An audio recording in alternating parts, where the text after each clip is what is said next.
امکانات دو ہیں، یا اللہ یا رسول۔ هو الذی ارسل رسولہ، وہی ہے جس نے بھیجا اپنے رسول کو، یا تو وہی ہے غالب کرنے والا یا رسول ہے غالب کرنے والا۔ دو امکانات کے سوا تیسرا امکان کوئی نہیں۔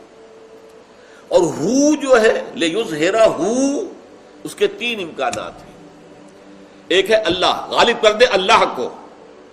اللہ غالب ہوگا کیا مطلب؟ اللہ کی حکومت قائم ہو گئی، اللہ کا نظام قائم ہو گیا، اللہ کا قانون نافذ ہو گیا، بات تو وہی ہوئی۔ دوسرا رسول، تاکہ غالب کر دے رسول کو۔ رسول کے غلبے کا کیا مطلب ہے؟ رسول تو خود تو کوئی اپنی حکومت قائم کرنے کے لیے نہیں کھڑے ہوئے، تو اللہ کی حکومت قائم کرنے کے لیے کھڑے ہوئے۔ اور تیسرا ہے دین حق، تاکہ غالب کر دے اس دین حق کو۔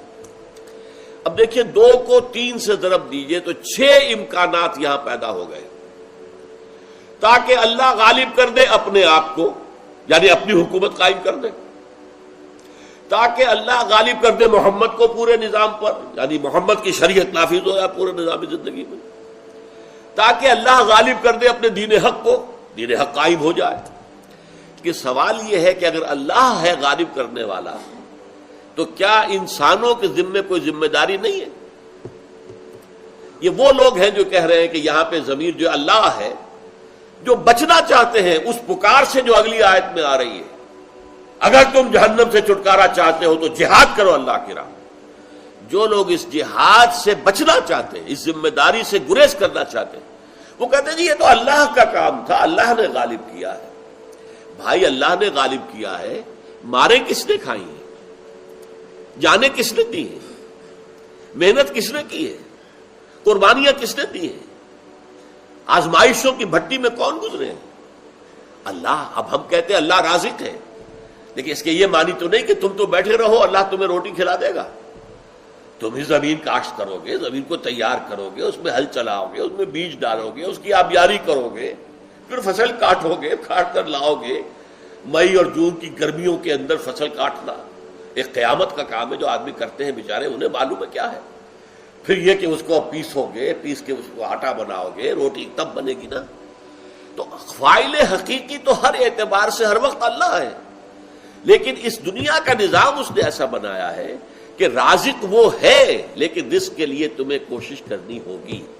البتہ وہ نہ چاہے بارش ہی نہیں ہوگی، لہذا اس کا رزق کا خزانہ بند، فصل اگے گی نہیں۔ وہ نہ چاہے سورج کی حرارت نہیں ملی، آپ کی فصل پکے گی نہیں، بیٹھے رہیے۔ اب تو رازق حقیقی وہ ہے جس نے سارے اس نظام کو جو ہے اپنے کنٹرول میں لے کر سازگار بنایا ہوا ہے کہ تم اس کے اندر محنت کر کے اپنے لیے رزق حاصل کر سکو۔ اسی طرح دین کو غالب کرنے والا اللہ ہی ہے، لیکن اس کے لیے محنت اللہ کے رسول اور ان کے ساتھیوں کو کرنی پڑی ہے، اس کے لیے جانیں انہیں دینی پڑی۔ اللہ کا رسول تو جان اس لیے نہیں دے سکتا، حالانکہ خواہش تھی، لَوَدِدتُّ أَنْ أُقْتَلَ فِي سَبِيلِ اللَّهِ ثُمَّ أُحْيَا ثُمَّ أُقْتَلَ ثُمَّ أُحْيَا، میری بڑی خواہش، لیکن آپ اللہ کے رسول تھے، قاعدہ ہے، قانون ہے اللہ کا، رسول جو ہے مقتول نہیں ہو سکتا۔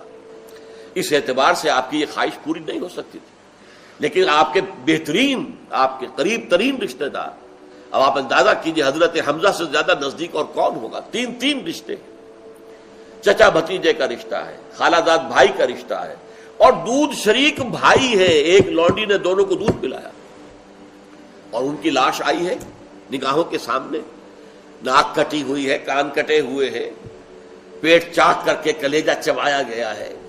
یہ دیکھا ہے کہ نہیں محمد کی نگاہوں نے صلی اللہ علیہ وسلم؟ کیا بیتی ہوگی قلب محمد پر، اس کا اندازہ کیجیے۔ تو یہ سارے کھکیٹ تو تمہیں میل لینے ہوں گے۔ اچھا رسول کو کہیے تو رسول بھی کرے گا تو اپنی حکومت تو نہیں بنائے گا، اللہ کی حکومت قائم کرے گا، اللہ کا دین قائم کرے گا۔ تو یہ 6 کے 6 معنی جو ہے، چاہے آپ کتنا ہی پھیر لیں، ہیر پھیر کر لیں، کچھ لوگ ہیں جو یہ ہیر پھیر کر رہے ہیں، اس کا یہ مطلب نہیں، اس کا یہ مطلب نہیں، یہ اقامت دین اور دین کو غالب کرنے کی جدوجہد فرض نہیں ہے، اس کے لیے یہ تو اللہ کرتا ہے۔ بھائی اللہ تو کرتا ہے، اس میں کوئی شک نہیں، رازق وہ ہے، لیکن آپ کو محنت کرنی ہے، تب آپ کو وہ رزق ملے گا۔ اسی طریقے سے اللہ کا دین اللہ ہی غالب کرے گا، اگر وہ نہیں چاہے گا تو غالب نہیں ہوگا، تمہاری کتنی بھی محنتیں ہو جائیں، لیکن اس کے لیے محنت تمہیں کرنی ہوگی، پھر اس کی طرف سے نصرت بھی آئے گی، مدد بھی آئے گی، تائید بھی آئے گی، اس کی طرف سے حالات کو سازگار کیا جائے گا جب اس کی مرضی ہوگی۔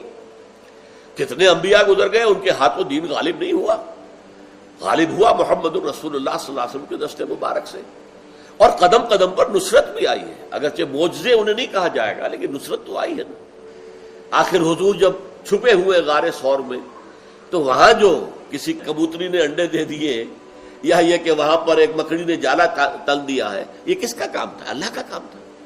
لیکن ظاہر بات ہے کہ وہاں حضور چھپے ہیں، اس کے بعد اللہ نے حفاظت کی ہے۔ 313 اپنی کمائی لا کر میدان میں ڈال دی ہے، پھر سجدہ کیا ہے طویل ترین اپنی زندگی کا، اور دعا کی اللہ سے۔ لیکن یہ کام اگر نہ کرے تو پھر نہیں ہوگا۔ لہذا یہ گریز، انحراف جو ہے در حقیقت دین کی شاہراہ سے پگڈنڈی، ہمارے اوپر کوئی فرض نہ آ جائے، ہم پہ کوئی ذمہ داری نہ آ جائے، اس کے لیے جو ہے اس میں لوگوں نے ہیر پھیر کیا اس دور میں، خاص طور پر کیونکہ یہ بات بھی اسی دور میں آ کر زیادہ نمایاں ہوئی ہے۔ طویل عرصے تک ہم کولونیل رول کے تحت رہے، ہمیں تصور بھی نہیں ہو سکتا تھا کہ اللہ کی حکومت قائم ہو سکتی ہے۔ کیسے ہو سکتی ہے؟ انگریز تو ہمارے اوپر غالب ہے، انگریز کی طاقت ہے، یا کہیں اطالوی بیٹھے ہوئے، کہیں ولندیزی بیٹھے ہوئے، کہیں ہسپانوی بیٹھے ہوئے، کہیں فرانسیسی بیٹھے ہوئے۔ وہ تو جب اس کولونیل رول سے نجات ملنی شروع ہوئی ہے تب خیال آیا کہ ہاں بھائی اللہ کا دین جو ہے ہمارے پاس ہے، ایک نسخہ ہدایت ہے، نسخہ شفا ہے، نظام زندگی ہے، پورا قانون ہے، ضابطۂ حیات ہے، اسے کچھ قائم کرے۔ تو جب دین کے قائم کرنے کا تصور پیدا ہوا تو جو کام چور لوگ ہیں، جو چاہتے ہیں کہ ہمیں نجات بھی مل جائے لیکن یہ بوجھ ہمارے کندھوں پر نہ آئے، وہ اب اس میں کہتے نہیں، یہ مطلب یہ نہیں ہے کہ اللہ کے رسول کا یہ فرض منصبی تھا، یہ تو اللہ نے کیا، فاعل حقیقی اللہ ہے، اس میں کوئی شک نہیں۔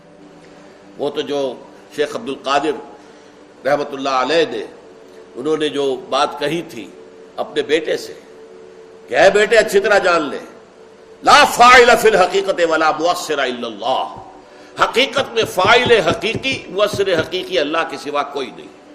جو شخص یہ نہ مانے، پیاس پانی سے نہیں بجھتی، اللہ بجھاتا ہے، بھوک کھانے سے نہیں مٹتی، اللہ مٹاتا ہے، توانائی کھانے سے نہیں آتی، اللہ کے دینے سے آتی ہے، شفا دوا سے نہیں ہے، ہاں سنت ہے، دوا کرو، علاج کرو، معالجہ کرو، یہ ٹھیک ہے، لیکن آپ کو معلوم ہے کہ ہماری بڑی بوڑھی خواتین آج تک بھی ان کا یہ رنگ کہیں دیکھا ہوگا کہ بچے کو دوا پلا رہی ہیں چمچی سے، کہہ کیا رہی ہیں؟ اللہ شافی، اللہ کافی، اللہ ہے شفایت دینے والا، شفا دینے والا، اور اللہ کافی ہے۔ اس اللہ کو شفا دینے کے لیے اس دوا کی حاجت نہیں ہے، یہ تو سنت ہے کہ دوا کرو، علاج کرو، ہم کر رہے ہیں، لیکن ہمارا یقین اور اعتماد اس دوا پر نہیں ہے۔ شافی حقیقتاً اللہ ہے، اللہ شافی، اللہ کافی۔ اس طریقے سے دین کو غالب کرنے والا تو اللہ ہے، لیکن اس کے لیے جد و جہد، اس کے لیے محنت، اس کے لیے مشقت، یہ اللہ کے ماننے والوں کو اور اللہ کے رسول پر ایمان رکھنے والوں کو کرنی ہوگی۔